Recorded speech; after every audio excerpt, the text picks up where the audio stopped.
শুভ সকাল বন্ধুরা, একটুখানি শোনা হোক, ভালো লাগবে। হোমিও জগৎ, এই জগতে না ঢুকলে কেউ বুঝতে পারবে না কিভাবে এখানে ডায়াগনোসিস করা হয়।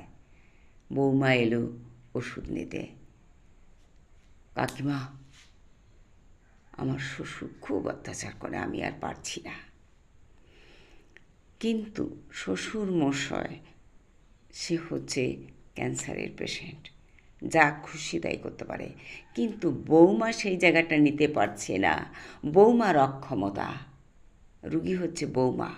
মানে শ্বশুরমশাই তো হয়েই গেছে, কিন্তু তার থেকেও বৌমা বেশি, কারণ বৌমার ক্ষমতাটাই নেই, বোঝার ক্ষমতাটা। সেই রুগী বলতে পারে, কাটতে পারে, মারতে পারে, সেখানে আমাকে অ্যাক্টিভ হয়ে থাকতে হবে, পারেনি।